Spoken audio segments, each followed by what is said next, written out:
রাজনৈতিক পরিবর্তন নয়, খেলাধুলা, পরিকাঠামো সহ অন্যান্য ক্ষেত্রে ব্যাপক পরিবর্তন এসেছে বলে জানালেন যুব বিষয়ক ক্রীড়া দপ্তরের মন্ত্রী টিঙ্কু রায়। এরই মাঝে শনিবার শেষ হলো দক্ষিণ জেলা ভিত্তিক গ্রীষ্মকালীন ক্রীড়া প্রশিক্ষণ শিবির। গত 19 মে দক্ষিণ জেলার 8টি ব্লকের 56টি স্থানে ফুটবল, কাবাডি, খো-খো সহ বিভিন্ন ইভেন্টের গ্রীষ্মকালীন ক্রীড়া প্রশিক্ষণ শিবির অনুষ্ঠিত হলো। যুব সমাজ তথা আগামী প্রজন্মকে নেশামুক্ত করে মাঠমুখী করার পাশাপাশি নেশামুক্ত ত্রিপুরা গড়ার লক্ষ্যে এই গ্রীষ্মকালীন ক্রীড়া প্রশিক্ষণ শিবির আয়োজন করা হয়। শনিবার 18 দিন ব্যাপী এই গ্রীষ্মকালীন ক্রীড়া প্রশিক্ষণ শিবিরের পরিসমাপ্তি ঘটল। বিলোনিয়া বিকেআই মাঠে এদিনের সমাপ্তি অনুষ্ঠানে প্রধান অতিথি হিসেবে উপস্থিত ছিলেন রাজ্যের যুব বিষয়ক ও ক্রীড়া দপ্তরের মন্ত্রী টিঙ্কু রায়। এছাড়া উপস্থিত ছিলেন দক্ষিণ ত্রিপুরা জেলা পরিষদের সভাধিপতি দীপক দত্ত, ত্রিপুরা স্পোর্টস কাউন্সিলের সদস্য দীপায়ন চৌধুরী সহ অন্যান্য বিশিষ্ট ব্যক্তিবর্গ। অনুষ্ঠানে সভাপতিত্ব করেন বিলোনিয়া পৌর পরিষদের চেয়ারপারসন নিখিল চন্দ্র গোপ।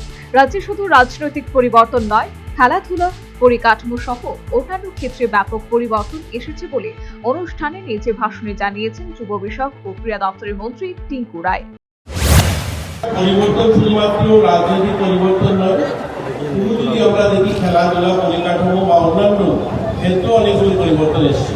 আমাদের রাজ্যের মাননীয় মুখ্যমন্ত্রী, বর্তমান মুখ্যমন্ত্রী যিনি, আমার আগের বক্তা যিনি জেলা শাসক, তিনি বলেছেন যে বর্তমান মুখ্যমন্ত্রী তিনিও একজন স্পোর্টসম্যান এবং ওনার নেতৃত্বে যখন থেকে সরকার চলছে তারপর থেকেই খেলাধুলার একটা বিশেষ পরিবর্তন আমরা দেখতে পাচ্ছি।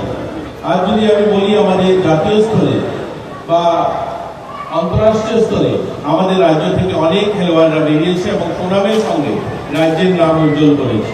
এর আগে আলোচনায় এসেছে দীপা কর্মকারের নাম, সোম দেববর্মন, মধুমিতা দেব, অস্মিতা দে, আরাধ্যা, এছাড়াও অনেক খেলোয়াড়রা রয়েছে যারা জাতীয় স্তরে বা আন্তঃরাষ্ট্রীয় স্তরে আমাদের নাম উজ্জ্বল করেছে, রাজ্যের নাম উজ্জ্বল করেছে। দক্ষিণ ত্রিপুরা জেলা ভিত্তিক গ্রীষ্মকালীন প্রশিক্ষণ শিবির শেষের দিনে বিভিন্ন খেলা অনুষ্ঠিত, পাশাপাশি বিভিন্ন ক্রীড়া সংস্থা ও ক্লাবগুলির প্রতিনিধিদের হাতে ফুটবল তুলে দেন যুব বিষয়ক ও ক্রীড়া মন্ত্রী টিঙ্কু রায়।